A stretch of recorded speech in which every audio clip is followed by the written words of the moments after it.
مفتی صاحب اب اتنا لمبا سفر کر کے اپنے شہر سے اپنے وطن سے چلے ہیں،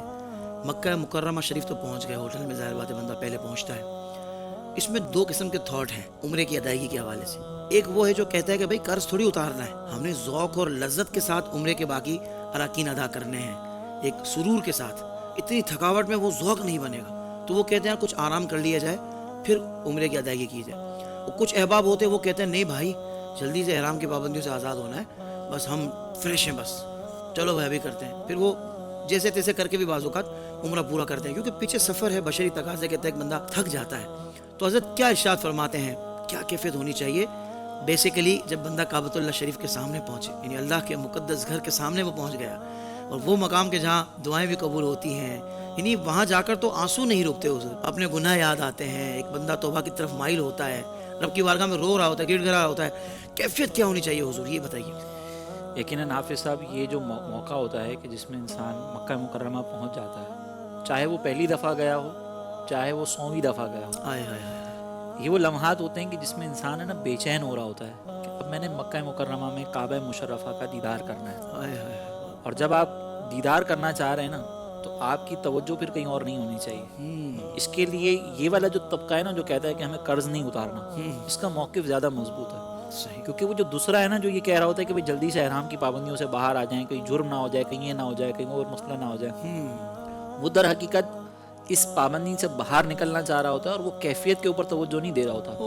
وہ صرف اس بات پہ توجہ دے رہا ہوتا ہے کہ میں آزاد ہو جاؤں کسی طریقے سے۔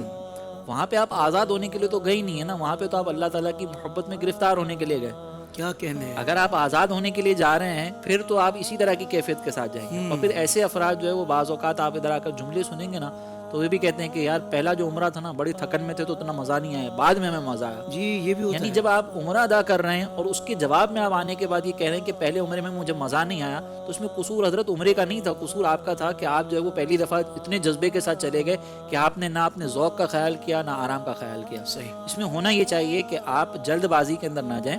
آپ آرام سے وہاں پر اپنے ہوٹل میں ٹھہریں، کچھ دیر آرام کر لیں، نیند کر سکتے ہوں تو نیند کر لیں۔ میرا اپنا ایک طریقہ کار یہ ہوتا ہے کہ میں بعض اوقات اگلے دن بھی چلا جاتا ہوں، کہ آپ کی فلائٹ جس دن ہے آپ اس دن آرام کریں اور اگلے دن جائیں، سبحان اللہ۔ کیونکہ اس کی کیفیت ہی الگ ہوتی ہے۔ اب آپ جب جا رہے ہوں گے نا تو آپ کے اوپر کوئی تھکاوٹ نہیں ہوگی، آپ کی توجہ کامل طور پر اس جانب ہوگی کہ اب آپ جو ہے وہ کعبہ مشرفہ کا دیدار کرنے جا رہے ہیں۔ واہ واہ واہ، یہ پہلا دیدار ایسا پرکیف ہوتا ہے کہ اس کے اندر کوئی چاہے نہ چاہے پتھر دل ہوگا جو شاید روئے نا۔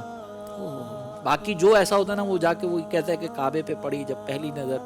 کیا چیز ہے دنیا بھول گیا، یوں ہوش و خرد مفلوج ہوئے، دل ذوق تماشا بھول گیا۔ تو یہ وہ کیفیت ہوتی ہے۔ تو اس میں بہت جلد بازی کرنے کی حاجت نہیں ہے، ہمارا مشورہ یہی کہ آرام کر کے جائیں۔ اور جب آپ جا رہے ہو نا تو وہاں پر دیکھیں اطراف میں بہرحال عمارتیں بہت خوبصورت ہیں، ہوٹلز بہت اچھی بنی ہوئی ہیں، مختلف جگہ کے لوگ آئے ہوئے ہوتے ہیں جن کو آپ نے پہلے کبھی نہیں دیکھا ہوتا، تو ان کی طرف توجہ کرنے کی بجائے آپ صرف اللہ کی بارگاہ میں گڑ گڑاتے ہوئے مجرم کی طرح حاضری کے توجہ کریں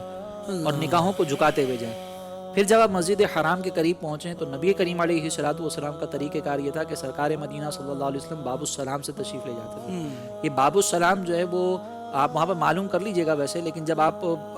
مسجد حرام کی طرف جاتے ہیں تو وہاں پہ آپ کسی سے معلوم کر لیں کہ نبی کریم علیہ الصلوۃ والسلام کی جائے ولادت کس طرف ہے۔ صحیح، وہ جائے ولادت کے بالکل سامنے ہی صفا مروہ کی طرف سے یہ داخلے کا جو نا وہ مقام ہے جہاں سے انسان اندر داخل ہوتا ہے، وہاں سے آپ جائیں اور جانے کے بعد پہلے کوشش کریں کہ آپ کی نگاہیں نیچے ہوں، آپ چلتے ہوئے آپ کی کعبہ مشرفہ پر نظر نہ پڑے، کوشش یہ کریں۔ اور جب آپ کو ایک پراپر ایک کونا مل جائے نا کہ جہاں پر آپ کھڑے ہو سکتے ہیں، اور وہاں پر کھڑے ہونے کے بعد آپ تسلی ہو گئی کہ اب مجھے کوئی ڈسٹرب نہیں کرے گا، اب پھر اپنی نگاہوں کو کعبہ مشرفہ کی طرف لے کر اور یہاں تک لبیک کا ورد بھی چل رہا تھا، یہاں پر لبیک کا ورد بھی چلتا رہے، صحیح، یہاں پر اپنی کیفیت اپنے گناہوں کو یاد کرنا بھی چلتا رہے، اپنی قسمت پر رشک بھی آنا چاہیے کہ میں جس خاص مقصد کے لیے پہنچا تھا یہاں پر اب وہ گھڑی آنے والی ہے۔ اللہ، اور جب آپ وہاں پر تسلی کر کے ایک جگہ پر کھڑے ہو جائیں نا، اب آپ نے کعبے پر نظر ڈالنی ہے۔ یہ وہ گھڑی ہے، اس کے بارے میں بزرگ کہتے ہیں کہ کعبہ مشرفہ پہ پہلی اور گنبد خضرا پہ آخری، یہ کیفیت بھری گھڑی ہوتی ہے جب آپ کی نظر ڈال رہی ہے، کعبے پہ پہلی نظر اور گنبد خضرا پہ آخری نظر، یہ انتہائی پر لطف ہوتی ہے۔ اس میں انسان کا ذوق جو ہے نا وہ اعلیٰ درجے پر ہوتا ہے۔ صحیح، اور اس وقت میں اگر آپ کوئی دعا مانگتے ہیں یہ اللہ کی بارگاہ میں قبول ہوتی ہے۔ اگر آپ کو یاد رہے تو آپ وہاں پر یہ دعا مانگیں کہ یا اللہ میں جو جائز دعا مانگوں میرے حق میں بہتر ہو تو اس کو قبول فرما، یہ آپ دعا مانگیں, اور دعا مانگنے کے بعد جب تک آپ کی کیفیت بنی رہے آپ وہاں پہ کھڑے رہ کر اللہ کی بارگاہ میں التجا کرتے رہیں, مناجات کرتے رہیں, لیکن اس انداز سے کھڑے ہو کہ آنے والوں کو تکلیف نہ ہو. صحیح. اب اس کے بعد اب آپ نے طواف وغیرہ کا آغاز کرنا ہے, عمرے کا آغاز کرنا ہے. یہ جو آپ پہنچے نا کعبہ مشرفہ کی طرف, انداز آپ کا یہ ہونا چاہیے. صحیح. اور یہاں پر بعض لوگ جو ہے نا وہ اپنا آپ کو بعض اوقات رونے سے روک رہے ہوتے ہیں, تو پتہ نہیں میں روؤں گا تو کیسا عجیب سا لگوں گا. اس مقام پر بھی آپ اپنے آپ کو روک رہے ہیں کہ آنسو بہاؤں گا تو میں کیسا لگوں گا. یا تو اپنے آپ کو روک رہے ہوں گے, یا پھر جو ہے نا وہ ویڈیوز کے اندر مشغول ہوں گے کہ چلو میں جا رہا ہوں تو میں ادھر کی بھی ویڈیو بنا لوں, ادھر کی بھی ویڈیو بنا لوں. یہ طریقہ کار نہ کریں. ایک اور چیز جو میں ذکر کروں گا, اگر آپ کے ساتھ عمرے کے لیے آپ کے والدین یا کوئی ایسی شخصیت ہے کہ جن کو آپ کو لے کر جانا ہے اور وہ ویل چیئر وغیرہ آپ کو ان کی چلانی ہے, یا کوئی اور ان کو جو بزرگ آپ کے ساتھ ہیں ان کو چلنے میں تکلیف ہو سکتی ہے, تو اگر آپ کا فرسٹ ٹائم جانا ہے یا آپ جب بھی جا رہے ہو نا, تو اس میں مشورہ یہ ہے کہ آپ پہلے اکیلے جا کر معلومات کرنے کی کہاں سے انٹری ہوگی,